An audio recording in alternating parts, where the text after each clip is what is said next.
Sveiki visi. Šiandien studijoje turim svečią Tajų Jušką, profesionalus plaukikas. Prisistatyk, Tajų. Tai sveiki visi, aš esu Tajus, jau kaip minėjo mano kolega Simonas. Ir aš esu profesionalus plaukikas, Lietuvos čempionas, pasaulio jaunimo, Europos jaunimo čempionas. Ir plaukiu profesionaliai jau 11 metų, jau 12 eina. Tai va, toks lengvas prisistatymas. Taip. Tai kada pirmą kartą supratai, kad plaukimas tau ne šiaip hobis, o kažkas rimčiau?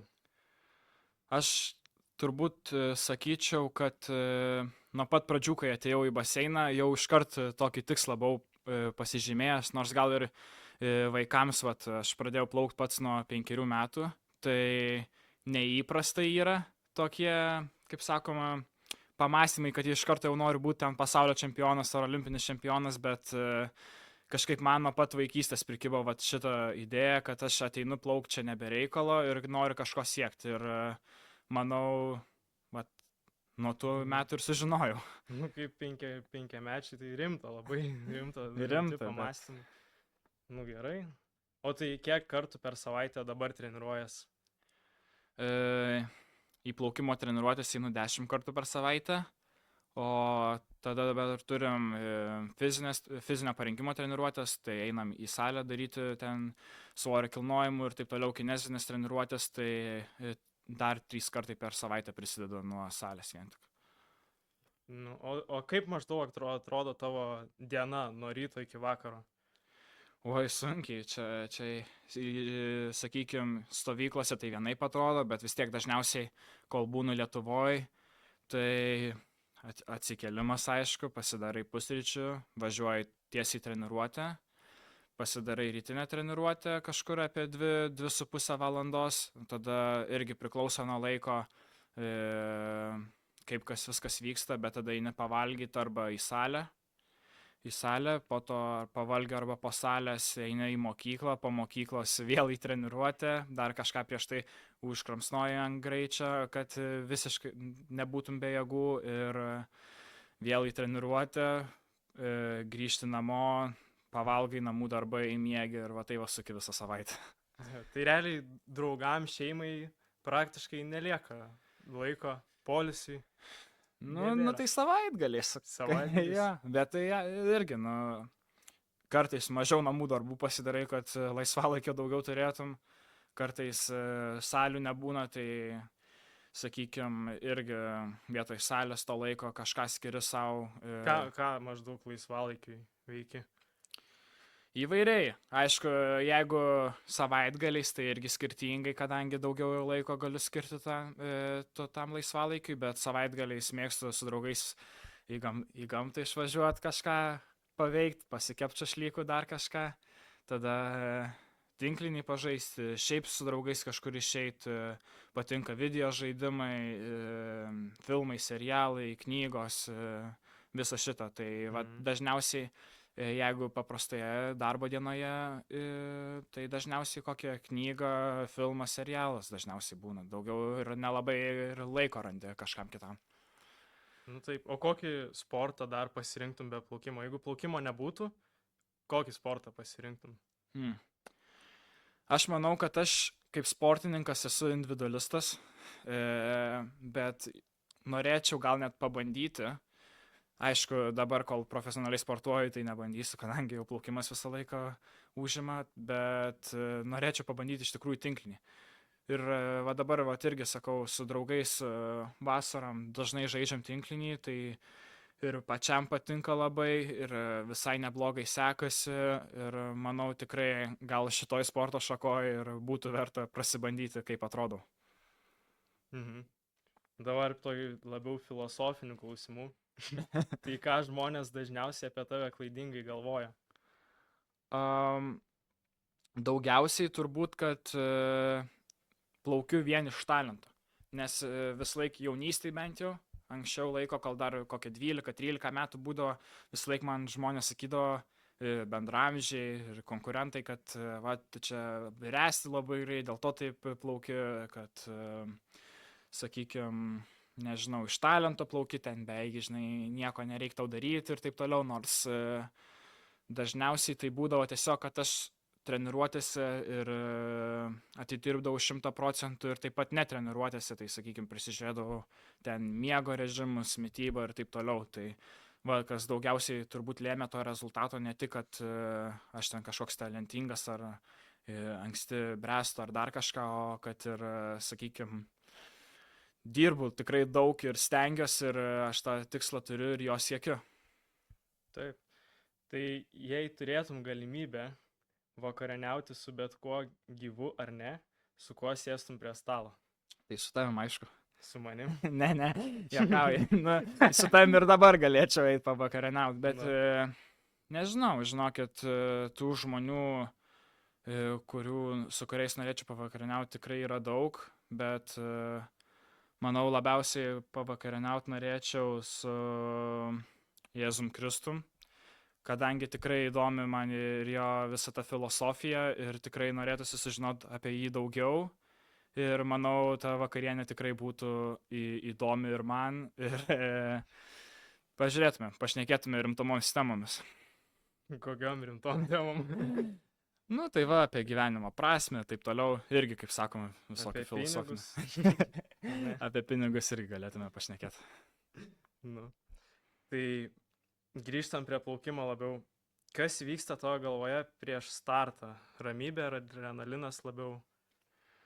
Šiaip kiekvienas startas vis laik skirtingai būna. Vienam startė reikia labiau užsiteikimo, nes būni nenusiteikęs, gal nelabai ir nori startuoti ar dar kažką. Tai čia irgi priklauso labai nuo situacijos, bet, kaip sakau, kartais būna ir kad ramybė visiškai apima ir kartais reikia net prasijudinti, kad biškį suaktyvintų tą adrenalininę sistemą. Kartais būna, kad labai stresuoji prieš kai kuriuos startus. Ir kartais reikia tiesiog irgi nusiraminti, tai čia labai... Pagal situaciją. Jo, pagal situaciją ir aš manau, kad reiktų labai mokėti tos savo jausmus pažinti, kas vyksta tavo kūne ir pagal tai reaguoti, ko tau reikia tada ir ką daryti. Kaip tvarkaisi su nesėkmėmis, pralaimėjimais, lėtais laikais, traumom? Kadangi aš jau tų pasiekmių ar ten labai lėtų laikų tikrai daug neturiu, aš jeigu važiuoju varžybas, tai dažniausiai pasiruošęs, bet aišku, nu visko būna ir prastų rezultatų ir gal tikėjaisi kažko daugiau, bet irgi nepasiekiai, tai čia irgi kiekvienas atvejis vis dėlto yra skirtingas ir kitokių reikia, kaip sakoma, priemonių imtis tam, bet dažniausiai tai bandau neapsikraut, nes žinau, kad ne pasaulio pabaiga vienas blogas startas ir kaip kiekvienas žmogus reaguoja, turbūt aš panašiai reaguoju. Aišku, nusiminimo būna, bet reikia susivaldyti. Bus tų startų, jo. Ja, bus tų startų. Tai ar turi kokių ritualų ar mindseto triukų, kurie padeda išlaikyti tą koncentraciją prieš startą? Bent jau aš visą laiką mėgstu klausytis muzikos. Man muzika čia turbūt pats geriausias triukas, kokį galiu tik tais sugalvoti prie starto, bet irgi, kaip sakau, ne visada. Kartais tos muzikos nereikia, kartais tu tiesiog nori vizualizuoti startą ir kartais ta muzika gali trukdyti. Bet, kaip sakau, ta muzika iš tikrųjų padeda.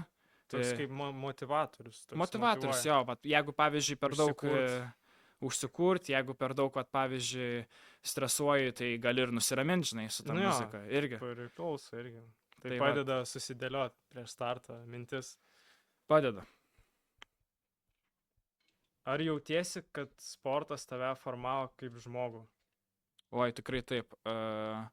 Manau, be sporto tikrai būčiau visiškai kitoks žmogus, kadangi sportas ir disciplinos išmokė ir šiaip visokių kitų gyvenimo pamokų visą laiką, kai dabar plaukiu su Lietuvos rinktinė ir tie vyresni komandos nariai, tiek Danas, tiek Andrius visą laiką padeda ties kitais gyvenimo klausimais arba parodo jų perspektyvą, kaip jie darytų ir gali panalizuoti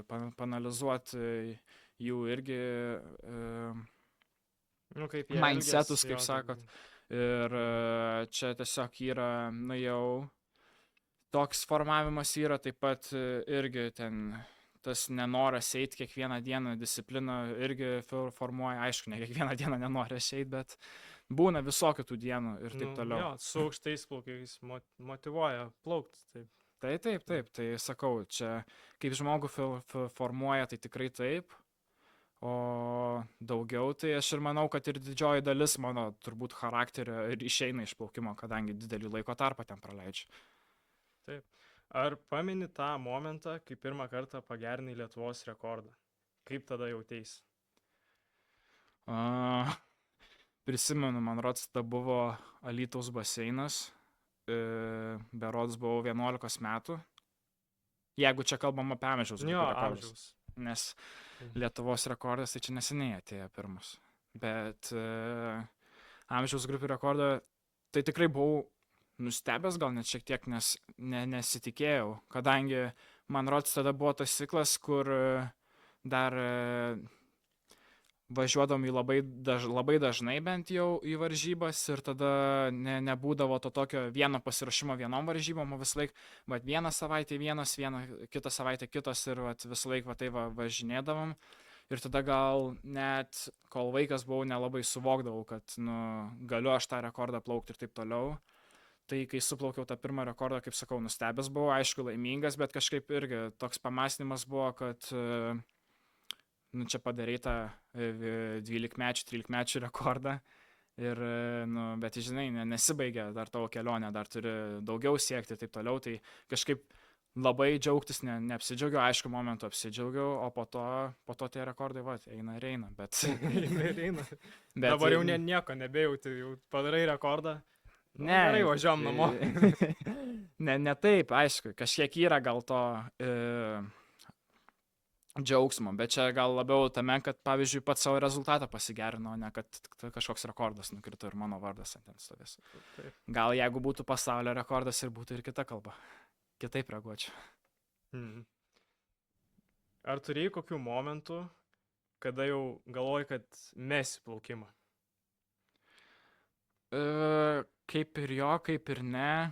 Gal ne tai, kad norėjau mest, bet jau užkniso tada plaukimas baisiai, kadangi tikrai didelis buvo krūvių šuolis ir tiesiai šviesiai sakysiu, nepajėgiau tada paplaukti tokių treniruočių. Aišku, ten vis tiek ėjau, vis tiek dariau ir po to pripratau prie tų treniruočių, bet vieni metai tiesiog buvo tragiški. Ne tai, kad tragiški, rezultatas taip pat plaukimo tai buvo labai geras, bet kad kiekvieną dieną atrodo vis ateinu ir kankinuos, o ten, jeigu dar žiema būdavo, tai iš viso jau nebenorėdavau eiti ir tamsu, niūru, nenori nieko, nori tiesiog sėdėti namie, viskas, bet tokio momento, kad viskas, aš dabar mesiu, tai tikrai nebuvo, bet sunkių momentų tai tikrai buvo. Kas tave įkvėpė plaukti? Ar buvo koks žmogus, kurį žiūrėjai kaip pavyzdį? Sakyčiau, ne. Aš kažkaip nuo pat mažens, kai tėvai nusiveždavo iki ežero, aš ten praplaukdavau, man patiko, sakau, tėte, aš noriu eiti į baseiną, noriu lankyti. Ir iš pradžių dar nerašė kažkaip, nerašė, bet po to įsiprašiau, tai ir ėjau, bet kažkokio įkvėpimo labai didelio, tai neturėjau. Galbūt man patikdavo žiūrėti varžybas, sakykime, kaip kiti plaukikai, gal tas mane įkvėpė. Apskritai nebuvo tokio vieno žmogaus, bet tiesiog tas viso varžybų atmosfera ir taip toliau. Dar tėtis kartais nusivesdavo į varžybas kokias plaukimo, tai ta atmosfera tai tikrai užmotyvuodavo ir norėdavai siekti aukštesnių tikslų ir tu. O kaip įsivaizduoji save po 5 metų? Ar turi kokį planą susidėjęs, ar eini tiesiog sunku pasakyti, kur būsiu, kas būsiu ir taip toliau, bet jeigu viskas eis kaip ir toliau eis, tai tikrai tikiuosi ir olimpiadai prizininku tapti, ir pasaulio čempionatuose, ir Europos čempionatuose, ne tik jaunimo, bet ir suaugusių, ir kol kas ir viską tai darau, kad tai būtų. Ir stengiuosi, ir dirbu, ir miegu taisyklingai ir taip toliau. Tai manau, aš save matau po 5 metų tokį plaukiką, kokie dabartiniai, sakykime, vaikai ateinantis kartą galėtų žiūrėti ir sakyti, o aš noriu būti kaip jis. Ir taip pat norėčiau palikti kažkokią dalelę savo plaukimo, kad buvau toks ir kad kiti, sakykime, vaikai ir Lietuvos plaukimo ateitis galėtų lygiuotis ar dar kažką. Taip. Tai ką patartum jaunesniam sportininkui, kuris dar tik pradeda savo plaukimo karjerą?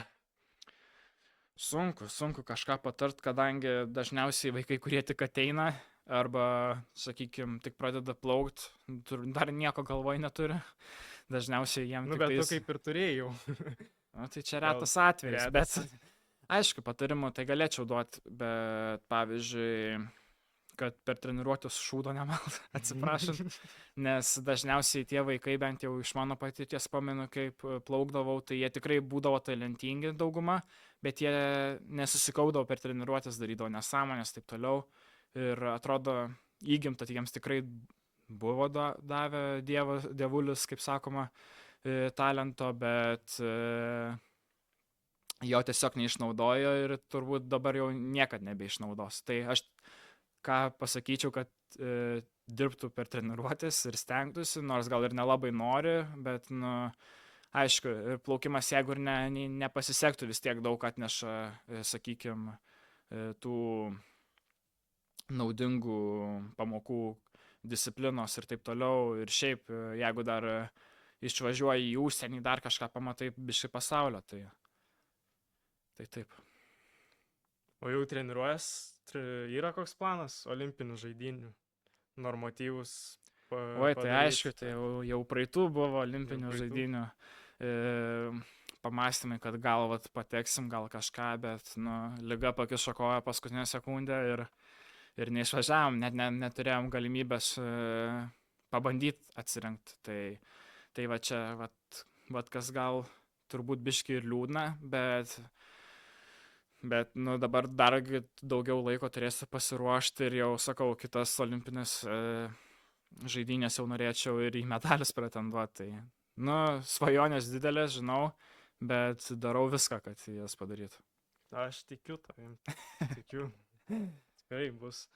Dabar varysi į kitą sezoną, dabar, kur bus, į pasaulio čempionatą. Taip. Čia jau rimta. Rimta, tai ir čia neseniai, šią vasarą irgi Singapūre buvau. Pasaulio čempionatą, pirmas buvo mano pasaulio čempionatas, tai iš ties nustebino turbūt skirtumas tarp jaunimo ir, sakykime, suaugusių čempionatų. Tai tikrai profesionalumas suaugusiuose yra didesnis, gal taip pasakykime, bet ką irgi pastebėjau, kad jis nėra labai jau toks ir didelis negu jaunimo, pavyzdžiui, lyderių. Nes dauguma ten jaunimo varžybose irgi yra, kaip sakykime, dar tokie neapsisprendę vaikai, ką nori daryti su plaukimu ir taip toliau. Bet tie lyderiai, sakykime, jaunimo čempionatų, tai jau tikrai matosi, kas nori tą daryti savo karjeroje, kaip sakant, plaukti. Ir tas įspūdis daugiausiai turbūt man paliko tie suaugusių čempionatai ir jaunimo. Labiau patinka jaunimo ar suaugusių čempionatai? Jaunimo, sakyčiau.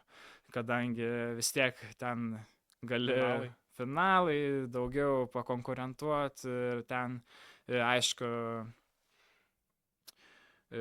smagiau plauk, kadangi vos ne su bendraamžiais plauki, arba ten porą metų vyresniais ir, aišku, daugiau bendros kalbos randi be viso ko ir kaip tik irgi ten daug yra talentingų žmonių, tikrai, dar jaunų ir įdomu ir jų paklausinėti visokių klausimų, kaip kas ką ir taip toliau. Tai ačiū tavai, kad šiandien atvažiavo į Vilnių nusifilmuot pas mus. Tai sakysim viso gero jau. Ačiū Simonai, kad priėmei mane ir ačiū žiūrovam. Ir ką, viso? Viso.